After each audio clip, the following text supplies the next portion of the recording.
사병까지 거느린 굉장히 잘 사는 집안 도련님이었습니다. 한 관기와 사랑에 빠졌어요. 근데 삼각관계가 되어버린 거예요. 이게 뭐냐? 그 시기하나 진짜 에라이 튀자. 역사 여기까지 몰랐던 역사, 궁금했던 역사와 함께하는 썬킴의 이런 역사 이야기. 안녕하십니까, 썬킴 인사드리겠습니다.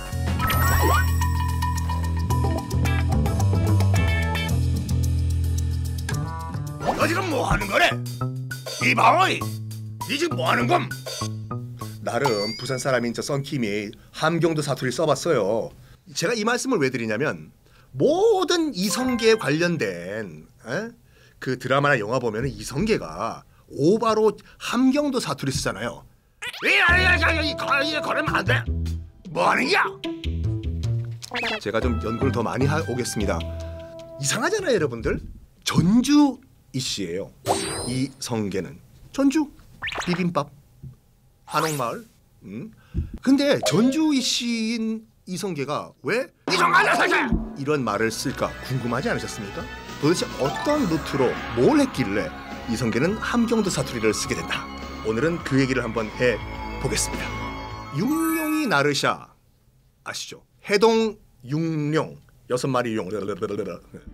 세종대왕이 만들었죠. 용비어천가.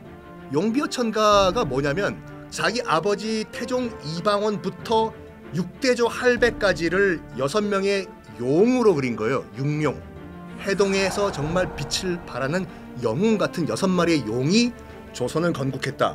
조선의 건국의 정당성을 강조한 것이 이제 그 용비어천가인데, 맨 앞에 있는 퍼스트 드래곤이 누구냐면 목조 이안사란 사람이 나와요. 목조 이안사라고 첫 번째 용이에요. 이 사람이 열쇠를 갖고 있습니다. 왜 전주희 씨가 함경도 사투리를 쓰게 됐나? 때는 13세기 고려 전주였습니다. 정확하게 그 몇 년도에 태어났다는 것은 기록이 없어요. 이안사가 전주에서 살았던 건 확실한데 지방 유지였어요. 지방 유지에 사병까지 거느린 굉장히 잘 사는 집안 도련님이었습니다. 어떤 일이 발생을 했냐면 당시 전주에서 한 관기와 사랑에 빠졌어요. 관기. 그러니까 관청 소속 기생이죠. 물론 지금의 그 성인지 감성으로 보면 말도 안 되는 얘기지만 그때는 관기는 국가의 재산이에요. 즉 일반인이 민간인이 마음대로 못해요. 그런데 이안사라는 당시 20살의 이안사라는 청년이 관청 소속 기생과 사랑에 빠졌어요. 뭐 거기까지 그렇다고 쳐요. 근데 당시 이제 어떤 상황이냐면 고려가 13세기가 원나라의 침공을 받아가지고 고려 조정이 강화도로 지금 천도를 한 상태였거든요. 산성 방어 별감이라는 그런 그 직책이 있었어요. 어떤 그 직책이냐면 강화도에서 왔는데 뭐 별일 없으시면 세금 좀 내십시오. 이런 직책이 이제 산성 방어 별감이라는 타이틀인데 당시에 강화도에서 전주 지방으로도 산성 방어 별감 한 명이 왔어요. 혼자 온 게 아니라 중앙 정부군 많이 데려왔겠죠. 당연히 전주 지방에 있던 관리들은 바짝 엎드리면서 어서 오십시오. 중앙 정부에서 나왔기 때문에 문제는 이 강화도에서 왔던 그 산성 방어 별감이 똑같은 이안사가 사랑에 빠졌던 그 관기를 친구의 친구를 사랑했네.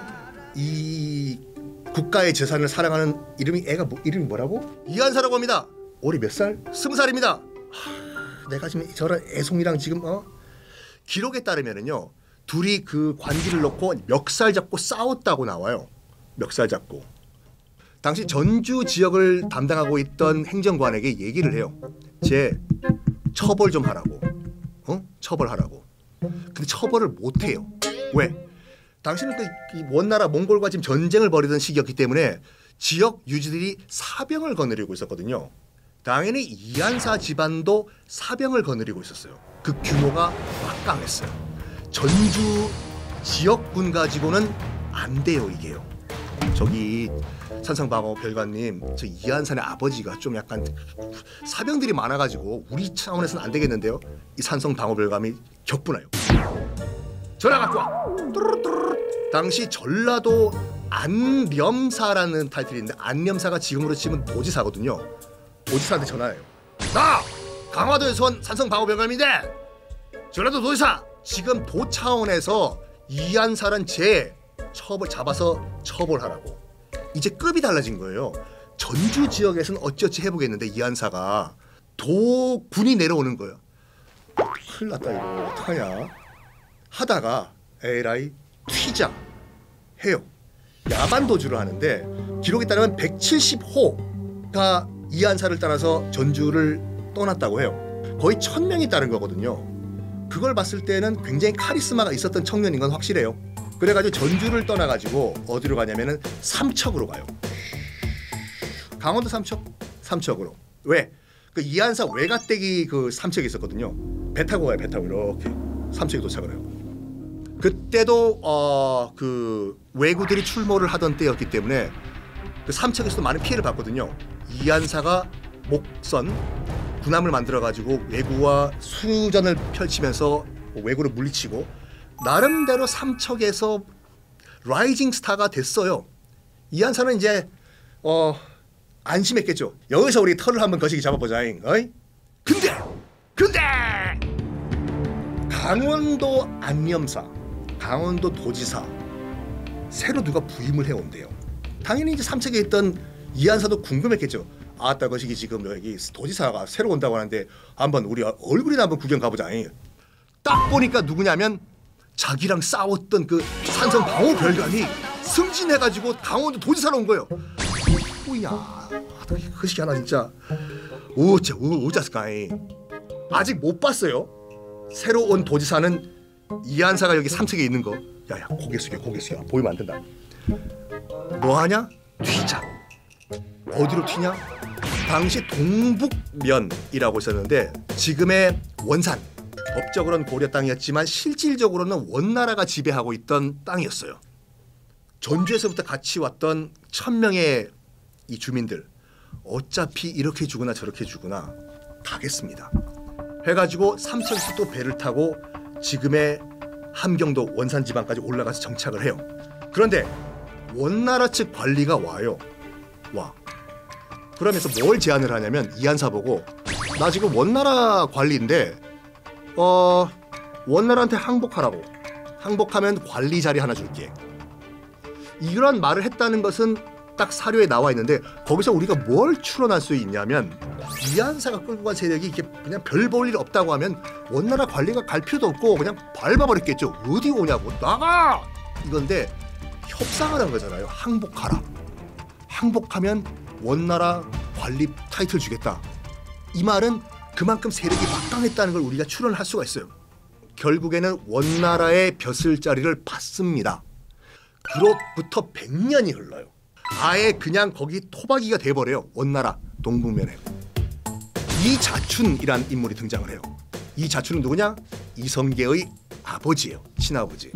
당시가 이제 원나라 말기였는데 원나라가 여러분 그 몽골이 세운 원나라가 오래 간 것 같죠? 100년이 안 가요. 망한 이유가 여러 가지가 있지만 뭐 여진족의 청나라 같은 경우에는 한족과 융합을 하려고 그렇게 노력을 했어요. 만한전석이라고 중국 가면 요리 세트가 있거든요. 만주, 한족의 음식을 섞어가지고 우리는 하나다. 그 음식까지 만들 정도로. 근데 당시 몽골족이 세운 원나라는 철저하게 분리, 차별. 몽골족이 넘버원이고 한족은 그냥 무시해버리고 이러다 보니까 당연히 밀란이 일어나죠. 그리고 마지막에는 그 라마교라고 해서 그 불교의 한 종파에 이 원나라 왕실이 푹 빠져가지고 국정도 안 돌보고 그냥 맨날 기도만 드리고 이런 상황이거든요. 이자춘이 딱 그걸 본 거예요. 아들을 불러 이성계 보고 아버지가 봤을 땐 원나라가 곧 망한다의 한 표다. 어떡할래? 어차피 우리는 뿌리가 고려다. 고려로 돌아갈래?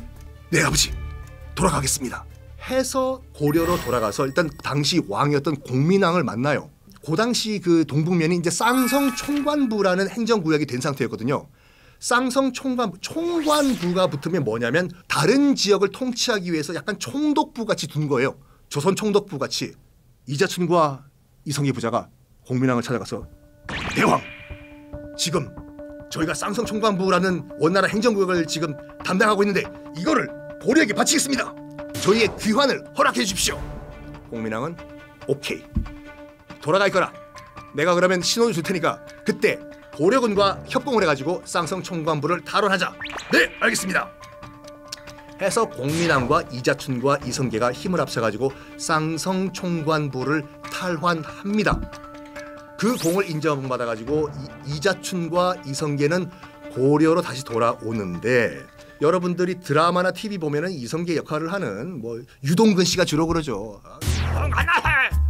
전주의 시인 이성계는 왜 함경도 사투리를 쓰게 됐나?